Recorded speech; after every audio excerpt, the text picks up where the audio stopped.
So this session is about improving your value creation IQ, and what I really want to do in this session is give you just a bit of a flavor of some of the things that will be discussed in much greater depth in some of the finance executive programs that we have here at London Business School. And so what why is value creation important, right? What is the basic premise behind value creation? The basic premise is that it has to essentially be at the root of all decision making in organizations, because if you don't create value in a firm, then everything else sort of falls apart. First and foremost, you won't be able to attract capital. And no matter how great the idea is, no matter how good the app is that's being developed, no matter how many people might want to use the product, ultimately what matters is whether you can create value doing so for investors, or you won't be able to develop it. Some businesses, of course, start very entrepreneurially and they start very small, and there may sort of be a rough idea, and maybe it's not quite clear how it's going to be monetized yet. And that's very good during the early days of development. But very quickly, if you want to take it to the next stage, you're going to have to attract capital from somewhere. And these people have many projects lying around to which they can allocate capital. These may be venture capitalists, these may be angel investors. But basically, if that project is not going to create value for those investors, they're not going to fund it, and we're done. That's basically the end of it. Now, of course, if the firm is already in existence and has already attracted capital, it remains important to focus on value creation, because otherwise you won't be able to attract more capital. If you don't attract more capital, eventually you become a smaller firm. Smaller firms are also less interesting places to work for, because there's less growth potential for employees, because the road to the top becomes narrower and narrower as the firm potentially shrinks. And somebody else may be looking at the company and saying, well, maybe I can do more with this company. Maybe there is value in some aspects of this company, and the company might simply be taken over, or it kind of shrivels away and becomes a smaller firm and is going to get competed out of business. So value creation has to be at the forefront of everything in some sense we do in our organizations. Otherwise, nothing else can follow. And so today I just want to talk about some issues that are involved in sort of value creation. If we want to do that, then from a finance perspective, because we're talking about the finance classes, what can we do finance-wise that's going to help us create value in our organizations? Now, the basic premise in theory is unbelievably simple, right? What's value creation? It's bringing together people, ideas, assets that are worth more than what they cost. It's as simple as that, right? You come up with a new idea, you find the right people to develop it, you find the right equipment, you bring it all together, you figure out what it is worth, and if it is worth more than what it costs you, you've created value in the organization, right? So that's the basic premise. The problem, of course, is with how firms then implement this basic premise, and that's where it sometimes goes a little bit wrong. So I just have a list. This is by no means an exhaustive list of everything that you should worry about when you want to create value. But I just thought I'd highlight, and I may not even get through this entire list, I'd sort of highlight a few things that firms can do that sort of can help with this value creation process. And so first and foremost, and I'll talk about this later, is to have a disciplined project assessment and capital allocation process. And I'll talk a bit more about that later. It also means funding the business the right way. If you have the right ideas and the right projects, but you fund it the wrong way, your cost of funding may be higher. If your cost of funding is higher, that will result in lower valuations, and that's not good either. So, first and foremost, you need to get the ideas together, but then second, you need to make sure that you are able to fund those ideas in the best way. And that does require what I call a shareholder mindset, and I'll come back to that a little bit later. I'll also talk about sort of taking shareholders on a journey and how that translates into value creation in companies. A lot of companies are also thinking about mergers and acquisitions as a way of creating value, as a way of growing, and I'll talk a little bit about that. There's also some confusion in terms of value creation in terms of strategy versus tactics, and confusing strategy and tactics on in a number of areas can really cause problems. And I'm just going to illustrate one example later on. Then thinking in silos, I'll talk about that problem where too much decision making is decentralized and people don't talk to each other. And then finally, I have by no means am going to solve the executive compensation problem in one slide that I'm going to talk about for 2.5 minutes. But I'm still going to give it a little bit of a shot and put a few things there that should be in order. Because if you don't incentivize people to create value, then they're going to do their own thing. They may not be focused on the same idea. So let's start with sort of capital allocation. So we want to create value. Now, what does that exactly mean? It means that you need to properly assess cash flows that are associated with new ideas. Now, that's where finance can help, right? Lots of people bring ideas together. There may be 10, 15, 20, 100 in large firms, different projects, all requiring cash. And basically, what you need to do is try to assess those projects by first figuring out exactly what the cash is that's derived from those projects. So you need cash flow assessment. The next thing you need to do is you need to know what your cost of capital is. This, I would say, for every firm is your most important number. What does capital cost you? Because if you want to create value in an organization, then you have to return more than this cost of capital, right? The cost of capital is basically what your investors tell you, this is the return we want from you. And if you earn just that return, then there's no particular value creation. You're just going to break even. So we need to beat this cost of capital. But first and foremost, if we want to beat the cost of capital, we have to actually know what it is. And you might sort of think that it's maybe we all know or it's very straightforward, but it isn't. And there are lots of mistakes made against it. And again, if I have time, I'll talk a little bit more about some of those ingredients. Once you know what the cash flows are and what your cost of capital is, then you need the correct tools to then assess whether these projects are good or bad. How do I compare two projects that use the same resources? How do I assess projects in emerging markets which appear to be riskier than projects in developed markets? How do I evaluate expansions versus just improvements to my existing product line? How do you evaluate a project that maybe is not going to create value, but you have to do it? You have to control your emissions. You have to meet certain standards. So how do you evaluate those? So you need those tools. And then finally, and that one I'll for sure come back to, is about telling the story. Sort of doing the assessment and doing the maths and doing the finance and doing the spreadsheets is not the end of it. It is a tool. It is ultimately just a tool that we're going to try and use. And I've seen a lot of companies sort of fail in that last stage of the process, really. And I'll come back to that if I have time. So in addition to figuring out the cash flows, knowing, and assessing them properly, you need to know what your cost of capital is, right? And this is not, there was a Harvard Business Review article written on this, 5 years ago, that asks every CEO to sort of think about, do you know what your capital costs you? If you don't, how can you properly make decisions in your organizations in a way? It seems to me that without having a good sense of that number, I don't know how you proceed. I don't know what criteria you use. But you're not going to be using the right criterion, and capital is almost certainly going to be misallocated.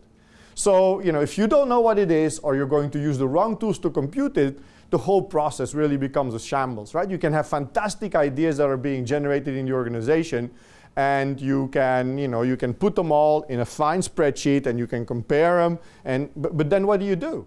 How do you assess whether they work or not? Some people will say, well, which one is more profitable than another one? But the problem is profits, you measure them when? Today, tomorrow, many years from now? So, it doesn't just work to say which one is more profitable. You might look at other things, like which allows us to grow faster or which might give us more market share. But these are actually not good metrics. And I'll come back to that a little bit later as well if I have time.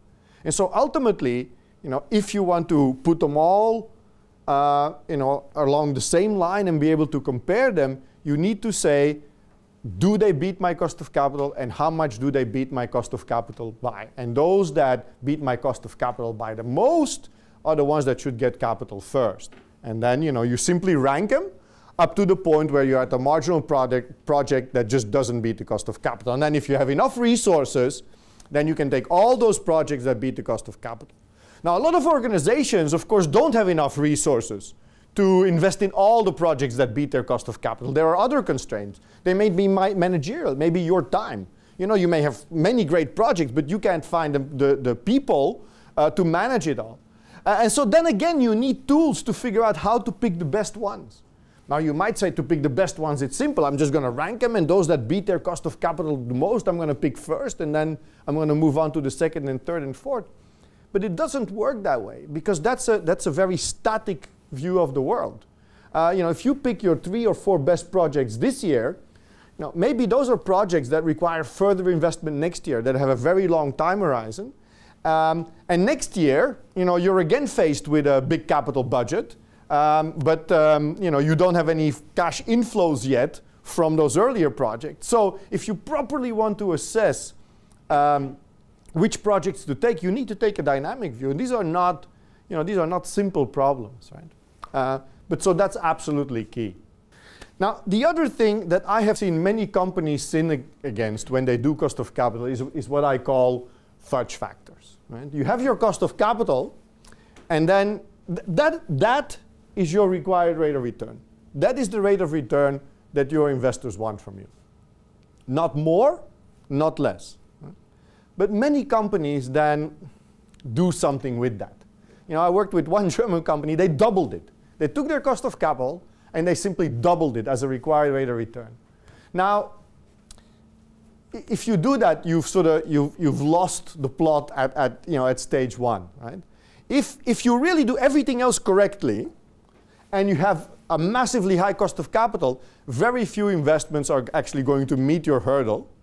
The investments that you make are going to look fantastically, are going to look fantastic, but you're going to make such few investments that you're going to become a smaller firm, and eventually you'll also be competed away.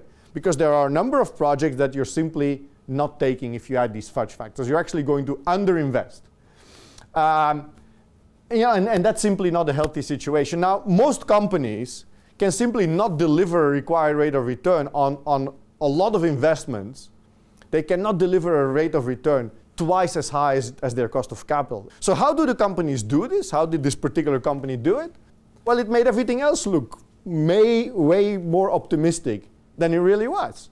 Right? So they kind of knew that this was a mess. This was something that had historically been implemented. They didn't quite remember how they got there, but this is where they got. This was kind of set in stone now, and they didn't want to deviate from that. There was some executive compensation based on this percentage return. So if percentage return has to be very high, you just take one project, the one project with the highest % return. You don't worry about the rest. So there are all kind of organizational reasons why they had this high required rate of return. And now the whole capital allocation process was aimed at making the projections look more favorable than they could possibly be. So instead of putting sort of realistic projections, this company always had the most optimistic projections that you could possibly imagine. And they said that's okay because we're going to discount them at a rate that's much higher than what we should anyway. But that makes the whole process really total shambles, right? There is no point continuing that way. And they'd sort of got themselves, they'd cornered themselves, and they didn't know anymore how to get out. They really didn't know how to get out because, reducing that required rate of return, but we can't do that, there are organizational reasons. And then, but we have to make our cash flows more optimistic because otherwise we cannot possibly invest. And you really have to sort of go back to basics here. Right? And it's not because your cost of capital is wrong that you can make your cash flows wrong and then think that these two wrongs somehow are going to make a right. By no means. The other thing, of course, that you're going to do when you make the cost of capital very high is you're going to become short-termist, right? Because anything that happens 5, 6, 7 years from now, if you have a very high required rate of return, stuff that happens 5, 6 years in the future is going to be worth relatively little today. So those organizations also become short-termist. Those organizations are going to have a very hard time justifying innovation and R&D and things that have a longer lifeline. So these fudge factors, which I think are a real problem in lots of organizations, simply do not make any sense. Right? There are two other things that are, I think, also relatively straightforward, but that companies sin against a lot. So one is what I call the sunk cost fallacy, and the other is the issue of allocated costs. Right? I was talking just last week to the CEO of an energy company, saying, "Look, you know, I said, what's up with investment?" And he said, "Well, we've got great investments coming up, but actually, you know, we invested last year quite a bit, and you know, it turned out that didn't work so well for us, and now we're still kind of waiting for those investments to, you know, sort of to pay off eventually. And we're not going to make new investments until these old investments have at least yielded something. You know, it turns out there were mistakes, but we've allocated the capital now, we can't go back. But because we have these old investments on the books, we're now going to be much more careful with our new investments." But these old investments, right, that's a sunk cost. The past is the past.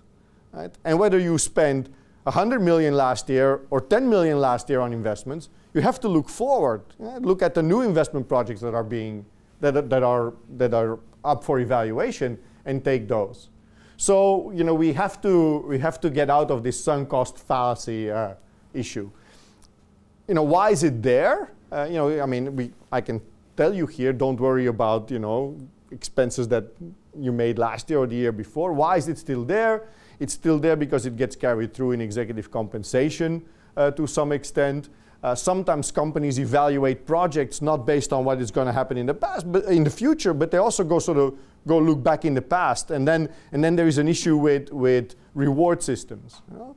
And if somebody made a mistake in the past, they sort of have to somehow, that division now has to live with that mistake, you know, in the future. Right? That divisional head is tainted because he or she has made a mistake somewhere. Now, that's a separate decision, right? I mean, maybe it was a bad decision. Maybe that person made a mistake. Maybe that person should go.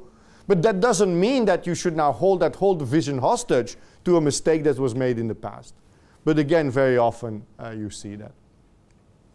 And then the second problem that I see quite a bit when you talk to firms about new investments is the issue of allocating costs. You know, we need to spread costs. There are lots of people being employed figuring out what costs are and then spreading them out over more projects. But some resources, some new projects use existing resources, and you know, they don't use up additional resources, and so there is no additional cost. You really need to think marginally when you evaluate new projects. If you have some spare capacity, then you know, you can use that spare capacity. You know, that might be available. If you have certain utilities that you use in a project, or you know, other resources, and they can be applied to a new project, don't allocate to this new project cost that you would make anyway. Only marginal costs really matter. You know, these are all relatively straightforward things, sort of, you know, in theory, but in practice, people sin against it, and usually because of you know, organizational problems. You know, I mean, most people that go out and do this, they kind of know the rules, but somehow, you know, there are frictions in their organizations that lead them to break the rules for one reason or another. And I think, you know, one thing that's important is sort of this back to basics approach, and say, you know, why are we not doing it the way we sort of learned, you know, and you know, what is the friction? And instead of trying to fix the inputs to fit within these frictions, try to resolve the friction. You know, try to fix that problem. You know, try to fix the compensation problem that led to this. Try to see historically why did we end up in the wrong place, and try to fix that instead.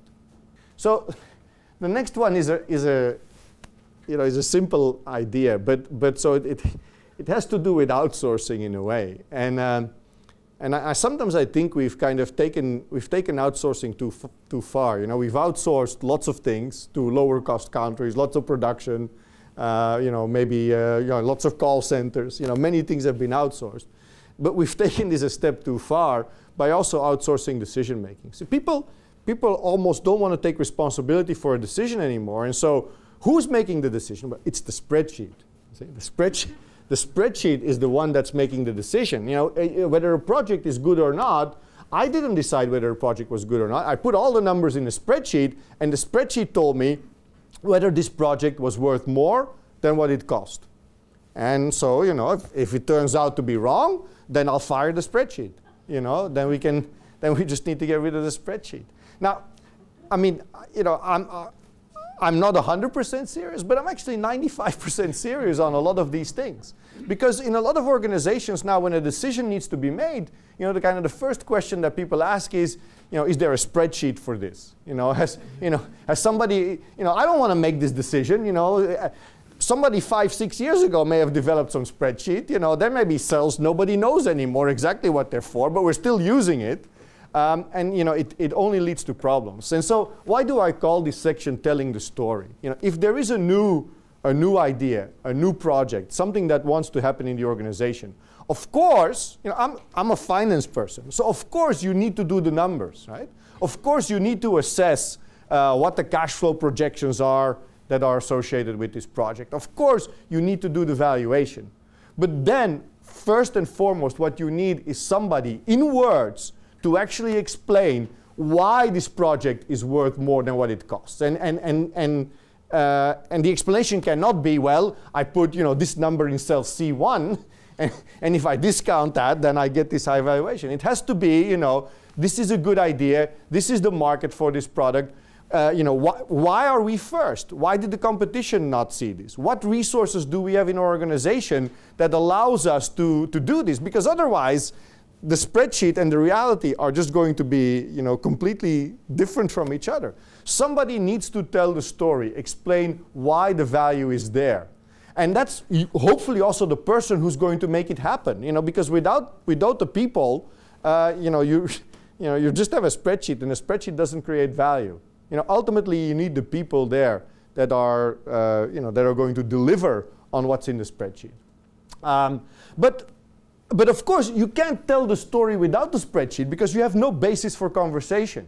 Because some people say, oh, it's all very complicated, you know, and leadership is just knowing what the right thing to do is, you know, without all the numbers. And you know, that's not leadership either. You know, you need, of course, a proper assessment of the project so that you can ask questions. You know, you show up in my office and you propose this idea and you say it's a good idea, and I say, okay, tell me the story. Right? And that's when the debate happens, you know, and I can then test your story based on, you know, the numbers you put there. Are you certain we can achieve this market share? Who are exactly the customers going to be? But you always have to be able to say in words, you know, why us? Why are we first? Why are we better? Why, you know, why did we find this idea and nobody else? And if you can't tell the story, then the project is no good, no matter what the spreadsheet says. I mean, all right.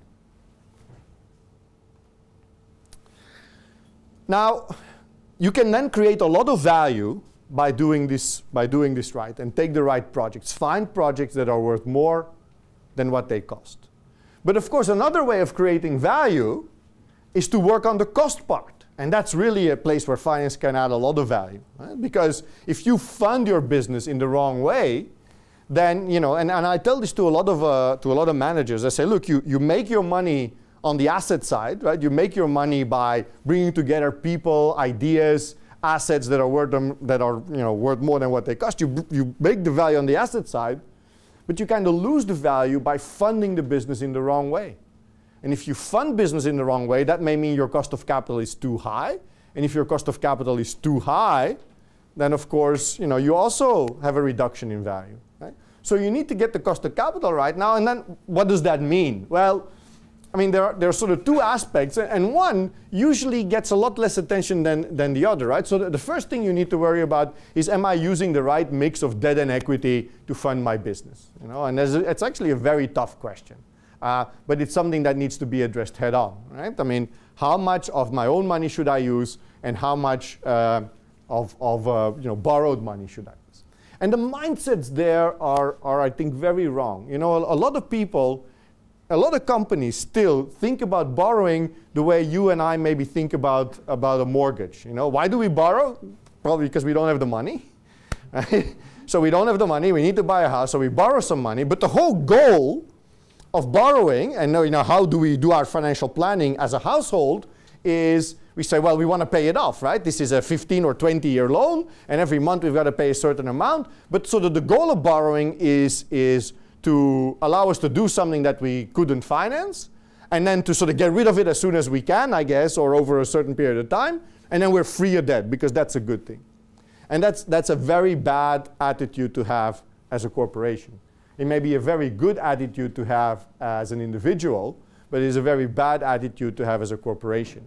So when we talk about debt and equity mix, we are not talking about borrowing to pay it off and get rid of it. We're talking about a strategic choice to say, I'm going to fund 25% of my operations with borrowed money and 75% of my operations with my own money. Now, why should it be 25, or why 50, or why 75, or, you know, that's exactly the discussion to have. There are going to be costs and benefits associated with debt financing, and you need to figure this out to come up with the right mix of debt and equity. But so this is not about borrowing to pay it back. This is about borrowing to keep it there. And when my loan matures, what do? I flip it over. I borrow again. I refinance it again. The money stays in the business. It doesn't have to leave. It's not used to pay it off. So that's one mindset that we cultivate. Now, then there is another element, which I think is actually at least as important as the first, and amazingly, you will find very little discussion about this topic. And even in textbooks, it's not really there. But to me, you know, it's of crucial importance. Who should I borrow this money from? Should I go to banks? That's available to most people. But you know, some companies can issue public debt, or you can go for private placements. But even if you figured out whether you want to go to the bank or whether you want public debt or private placements, there are many other decisions that still matter. Should I? Because ultimately, the debt that we're deciding on is debt that's going to be there permanently, right? But of course, you can't borrow permanently. There is no such thing as perpetual debt, except there is some government debt from some countries that's supposed to be perpetual. So you know, it's been there for a long time, and it will be because it's perpetual. But companies cannot borrow perpetually. So you borrow for 7 years, and after 7 years, you pay it back with newly borrowed money, maybe for another 7 years. But is that the right thing to do? Or should we do 5 years and then another 5 years? Or 3 years and then another 3? You know, how should we do that? How should we decide? How do you compare these costs? So that's very important. There are other choices, right? You can borrow at a fixed rate. We do that with our mortgages, don't we? We decide to borrow fixed rate, or some people decide to have an adjustable rate mortgage. Well, firms can do the same, you know, and why would you do one or the other? And then finally, you know, given that a lot of businesses you know, are not only focused on their domestic market, but operate worldwide, why would I borrow in pounds? Maybe I should borrow in euros or in yen or in dollars. You know, how do I decide on those? So I'm not going to answer these questions today, but this is a very important question, and a question that companies are confronted with every day, and that should be addressed. Right? And if you get that right, and then once you get the right debt mix, you get this right, then then at least you've got the right capital, right? You've got everything in place to now work on the assets and create value on the asset side of the business. Now, doing that also requires a shareholder mindset, and it's just a switch that I think every manager should make in his or her brain, really, right? So if you've got money, it's not your money. It's the shareholders' money. It's their money. And so saying, look, it's our money, and we really better have a good reason to give it back, that's a bad mindset in an organization. The right mindset is, it's their money, and we better have a good reason to keep it. We have to justify keeping the money instead of justifying getting rid of it. Because if you have this wrong mindset, then what does that lead to? It leads to firms building up cash when they don't need it. It might lead firms to invest when the projects are maybe not that good. And that introduces the next topic I will talk about, or it may lead firms to do M&A. Right? We're making money. We really don't have any good internal investment opportunities. We really don't want to give the money back to our shareholders, because that would be a big mistake. We want to keep the money. So how can we justify keeping the money? We're going to do M&A. We'll grow by acquisition. And that mindset, I think creates problems sometimes. So we should never forget, right? It's the shareholders' money. And ultimately, when you think about running a business, you know, you sort of have to follow, I call this the prime directive of corporate finance, is, you know, don't do anything inside the firm that your investors can do on their own. Right? Investors entrust us with money as managers because they think we can do more with their money than they can themselves.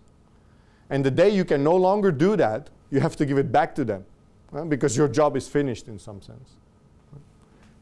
You know, again, it's a relatively straightforward notion, but one that's often sinned against. And, you know, part of that can explain overinvestment, can explain, you know, mergers, can explain huge cash hoards on companies' balance sheets. It's not healthy.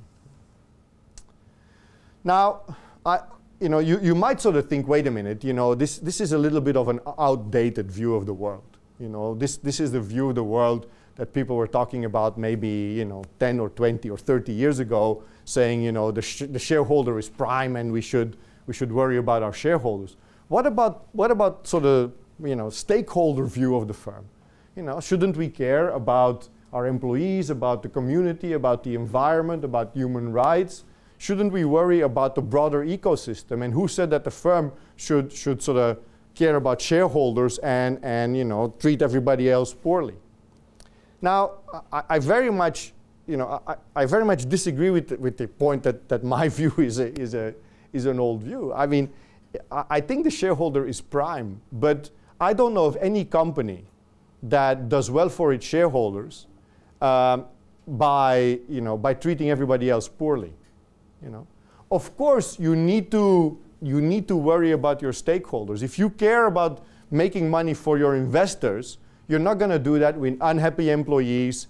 If you do business in a community that doesn't really support you and doesn't want to allow you to expand or do anything else, if you have employees that are being treated very poorly, maybe in developing countries where they're treated, you know, not so well, working at very low wages, none of that is good for your shareholders.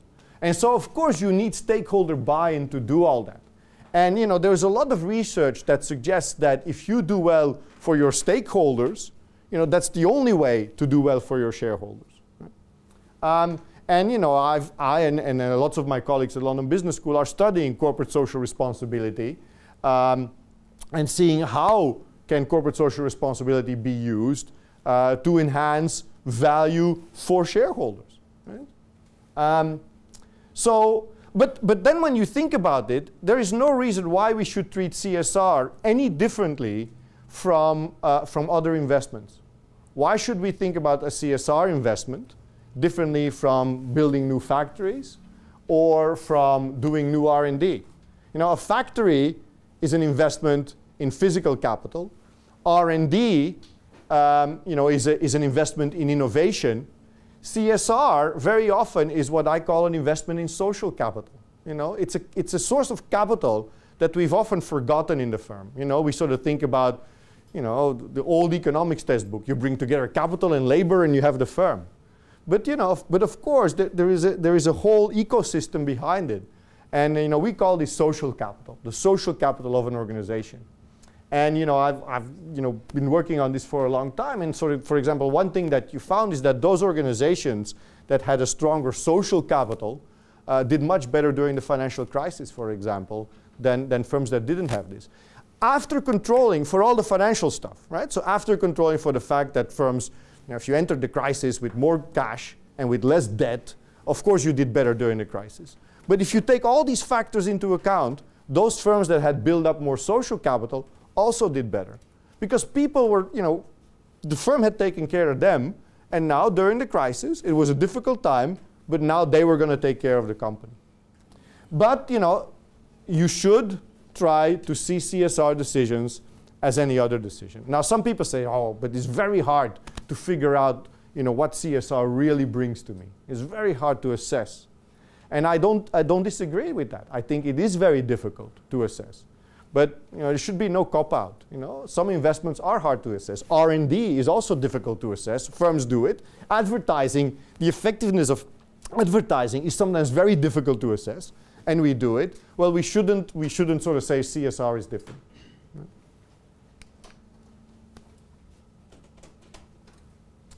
As a manager, you also need to take your investors on a journey. Right? You need to, ultimately, the value of a business is based on what people expect you can deliver, right? Because value is all about the future. So value is all based on people's expectations. Now, crucially, those expectations need to be managed, right?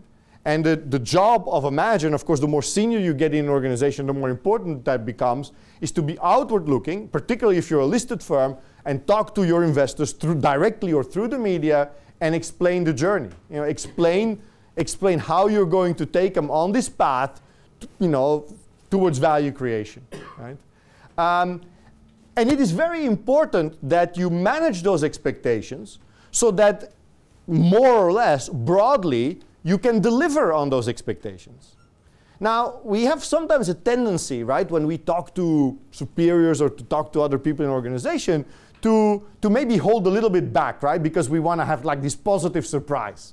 We want to do a little bit better than they thought we were able to do. Right? But of course, what does that really mean? It means setting expectations too low, right?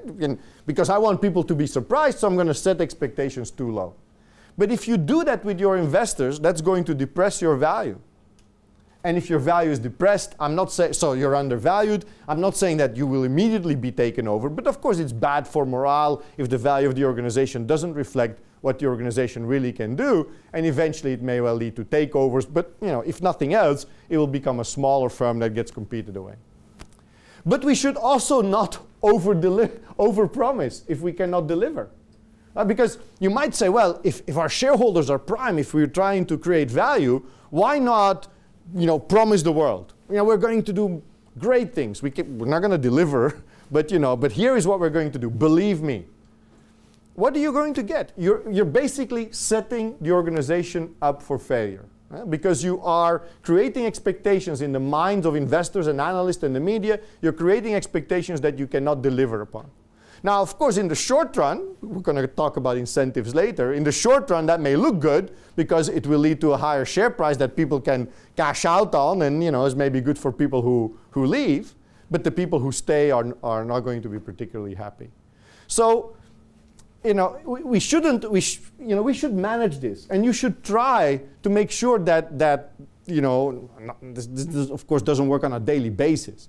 But in general, you should try to make sure that what people think you can deliver is actually deliverable. Because otherwise, you have your wires crossed with investors, and that's ultimately going to lead to problems through undervaluation or through overvaluation. Now, so everybody thinks, of course, that to create value, we need to grow, right? But that's not really true, right? Because growth does not come for free. Growth means what? Growth means keeping money in the firm, right? Growth means giving less back to your investors. I keep money in the firm. I invest it. I do M&A. I do this. I do that. I grow. But growing by itself does not create value, right? I can take a bad project, one that destroys value, but by taking the project and not giving the money back to my investors, I will be a bigger firm than I otherwise would be. I can engage in a merger and buy another company and overpay for that company, but as a result, I will be a bigger company than I was before. Right? So growth and value creation are not the same thing. Now, of course, if this is good growth, right? If this is growth that comes with value, I'd rather grow than not grow. But don't pretend to be something you're not.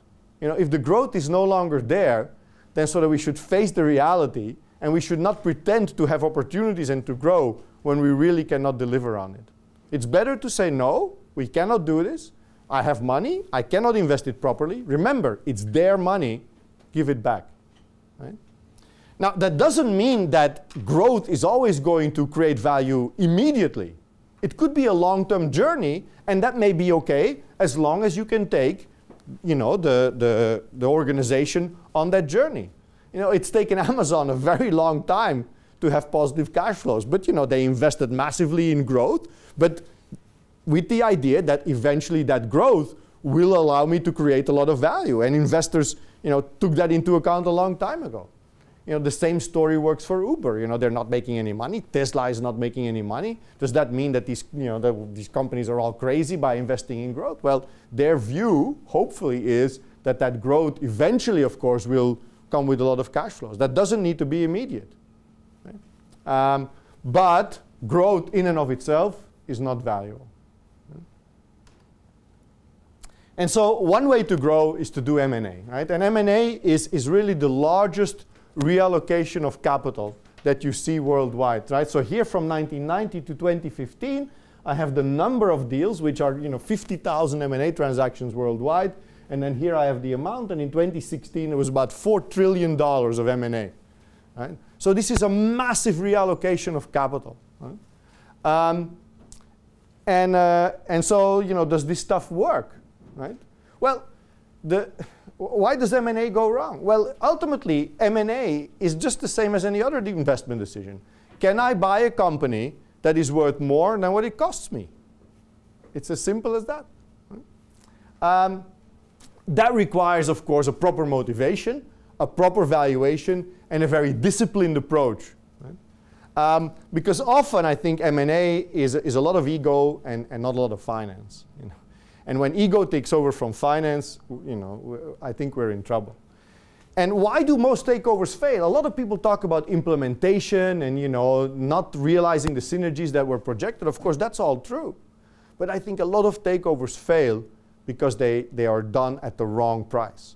And so you lose it on day one. You lose it when you overpay. And it doesn't matter how well you integrate, and it doesn't matter how well you achieve the synergies. If you've given all the synergies away to the seller and some, there's nothing left for the buyer to do that.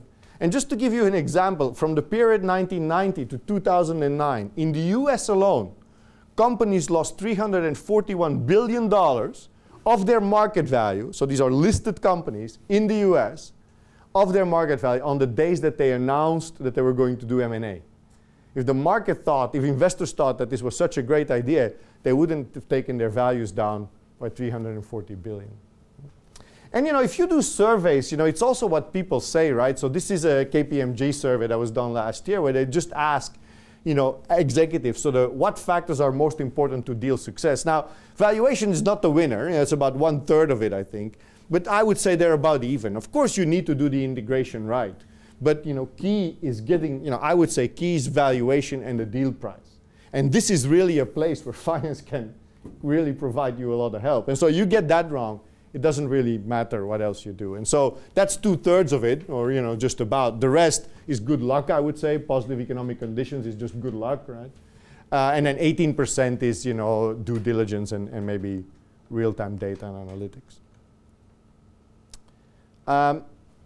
Just a couple more points I want to make. Right? This is also something you often see. I call this the difference between tactics and strategy. So you have a company. What am I plotting? Time, and I'm plotting the debt to equity ratio. So this is how much debt this firm should use. And this firm has decided, for reasons that we haven't had a chance to talk about today, but that this is their appropriate target range. This is the debt to equity mix that they want to fund themselves with. And no firm has this as a rigid number. Most firms sort of have a range that they think they can live with. And so you kind of like to stay within that range, randomly within that range. Steady state, this is what we do. Why do we do this? This is what we learn. This is the right amount of debt. But of course, sometimes maybe prices are not quite right. And you come in a situation where you see cheap debt. For whatever reason, spreads are narrow. This is maybe what happened before the crisis. Some people say that it's also happening again now, that spreads are very narrow, maybe narrower than they should be. Now, why is that the case? Why are investors willing to tolerate these narrow spreads, or why are banks willing to lend at these low spreads? That's a different debate. But you end up in a situation where debt seems very cheap. And the question is, how should I respond? Now, it's very tempting to respond in this way, to say, I need to change my strategy, right? I learned as to what's right for debt and equity. Well, if I can fund myself with cheaper debt, that will lower my cost of capital, that will increase valuation. This is what you just taught me, so I'm going to lever up, right? And so I immediately borrow a ton of money, I change my target range, and then I keep moving around within that new target range.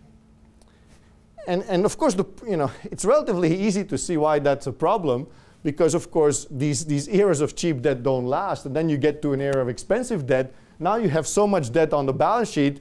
I'm not saying you're immediately going to go bankrupt, but there's a good chance that you have too much debt, that you cannot handle all the debt.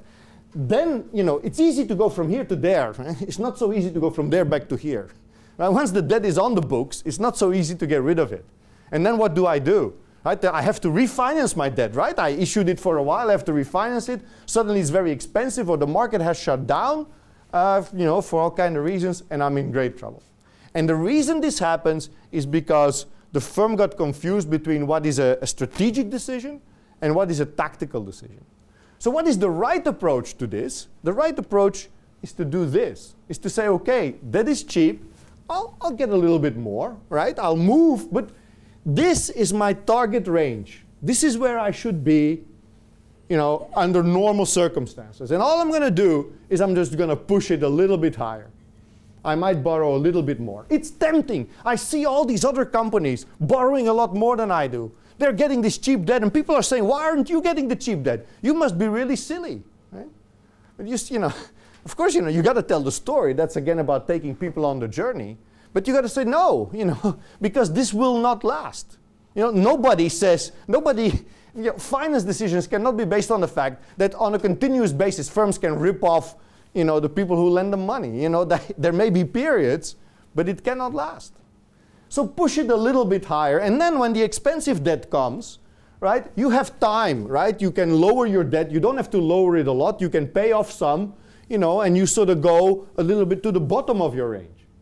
But there is no reason to fundamentally change strategically how much funding you use. This is much more a tactical decision. So what we will spend time on London Business School is figure out how to do this, how to get within this range, and then to say, of course, tactically, you may want to deviate from that. But that's because prices are not quite right. But there are a number of companies. It's always have to be careful naming names, but there are, of course, a number of companies that ended up in this situation, and if not bankrupt, they ended up within an inch of their life. Just a couple more points before I open it up if you have any questions. The other thing to be careful about is not to decentralize too much important finance decisions. Ultimately, decisions on how much debt, what the debt should look like, whether you manage risk, something we didn't talk about today, cash management, dividends, share buybacks. Of course, you can have different groups of people worrying about these things, but ultimately, these need to all come together, and there needs to be, a decision on top that makes this right. If you think in silos, and particularly with risk management is often delegated to some other group. Sometimes leverage is almost a board decision, but then debt structure is maybe the treasurer's job. It's not healthy. These things need to be thought of together, because if they don't, I can optimize a debt structure just fine, but I will tell you that the optimal debt structure for a AA firm is very different than the optimal debt structure of a BB firm. It's a different game, and we shouldn't think in silos. If we're going to do that, we will almost surely come up with the wrong decision.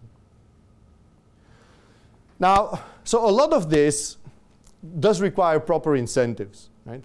Now, I am by no means saying, some people say, you talk too much about incentives. I'm not saying that people don't take pride in their jobs and don't want to do a good job, because they enjoy what they're doing. That's all fine. But of course, incentives do matter. People do want to be rewarded. And so if you create the right incentives, that's great, because I think you really can create value. People will have this value mindset. But if you create the wrong incentives, that can lead to problems. And so, this is the solution to all executive education problems in one slide.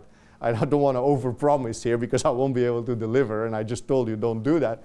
But these are just some things to think about, right? It has to be focused on value creation. That means it should not be based on growth. It should not be based on profitability. It should not be based on earnings per share. These are all the wrong metrics. They may be related to value creation, but they are not the drivers of value creation. And the problem is that once I see a firm, it creates a lot of value and it grows a lot. So what do I tell the executive to do? of another firm, you should grow too, because look at that firm that created a lot of value and that was growing a lot. So I'm going to reward you based on growth. Well, but for that firm, growth may not be the right thing to do. And so you can really get the wrong problem. I think everybody will agree that compensation should be long dated. Short-dated incentives will, of course, create damage. They created a lot of damage in the past, and they will continue to do so in the future unless we try to get rid of it. Very related to that is I also want to avoid the bonus culture. If a top executive gets a salary and gets some long-term incentive plan, it is not immediately obvious to me why he or she then needs an annual bonus on top of that. I can give a bigger long-term incentive plan. I'm not saying pay people less. I just say pay people differently. And then the last point, which I think a lot of firms are starting to appreciate more now, is of course if you might say, oh, well, make an executive a shareholder, right? And he or she will think like shareholders, and that's the right thing to do. The problem is that sometimes there's stuff that an executive just has no control over. And you want to try to avoid that problem, because otherwise, part of your compensation is random. Something happens in the industry that you had no control over. Suddenly you get paid a lot, or you get paid very little. Right? Now, how do you do that? Well, it's not that easy to do, but as a first stage, just do it relative to the competition, right? Relative performance evaluation. We need to get rid of absolute performance evaluation and think more about relative performance evaluation. Now, don't take these 4 ideas and say, this is it, run with this, nothing else matters. But just maybe keep these thoughts in mind and see whether, whether they might help you. Of course, on our executive courses, we'll spend a lot more time talking about these things. So that's it. That's just a flavor, really, of what you might expect, the discussions you might expect if you attend some of the finance programs here. So what I talked about today will be covered in the courses Accounting and Financial Analysis, will be covered in Valuation, will be covered in Financial Strategies for Value Creation in Advanced Corporate Finance, and some of the more, I would say, sort of higher level issues will also be covered in the Senior Executive Program, where you talk more about more strategic issues around these goals. The ones with the asterisks are where I do some of the teaching, but these other courses are also there for you. So that's it. I think I've almost overstayed my welcome, but I'm very happy to answer any questions you may have on this. You speak about cost of capital and kind of rate of return, but how's the risk-adjusted rate of capital, return on capital, taken into account? Risk will be an ultimate measure of our required rates of return. So 2 businesses may have very different rates of return, and that's just life. And there is nothing that you can do about it, because these are very different risk profiles. And so you have to deal, ultimately, that cost of capital will reflect the risk profile in your business. And so there are methods of assessing this, and we spend time worrying about that. But it's of course a very important point that all these metrics do need to take into account risk. One thing that you will see, though, and that I'm sure you know already, but one thing that comes up is that the way investors assess risk is not the same as the way firms assess risk within the company. Because in the company, you think too much about yourself. It's normal, it's your company. But investors don't just think about your company, right? They think about all the companies they're invested in. And that leads to an interesting dynamic. And if I had another 2 weeks instead of 1 day, then instead of 1 minute, I would tell you more about that. But, yeah. You spoke about this difference between short-term and long-term. But how can you define time? How much time does an executive have to really implement a strategy? Well, I mean, if you start as an executive, of course you have some time to. You're talking about a new executive who comes in and who has to sort of assess what goes on, and I would give him or her, 100 days. But then you have to take people on the journey. It's not about implementing, right? Implementation may take a long time, but you have to be able to tell the story, right? You have to get people on board, and of course, I need to know more in some sense about the circumstances, but is this person coming in because the previous CEO was let go, for example? Well, the board is expecting something different, maybe there are already some expectations built in. Very often when CEOs get fired, there's actually a stock price increase because people think, okay, this person was not the right person for the job. But now you have to justify this. And I will give you some time, but you don't have forever. But it's not that much about implementation. I'd rather have somebody who thinks about it longer and sort of gets it right than somebody who starts to make some changes rather quickly. But ultimately, what matters most, I think, when you start running the firm anew is whether you tell a credible story to the investors. Whether the past is the past, we were on the wrong journey, this is the journey I'm going to take you on. And I think you have to tell the story. And you have to answer questions, right? And if you don't answer them right, you may lose that credibility again very quickly. Where there's sort of high hopes, and then people say, oh, it's the same old, or he or she is not really on top of what's going on, or that's not really what we thought. Other questions? Okay. Well, thank you for taking the time to come to this session. All right, thank you very much.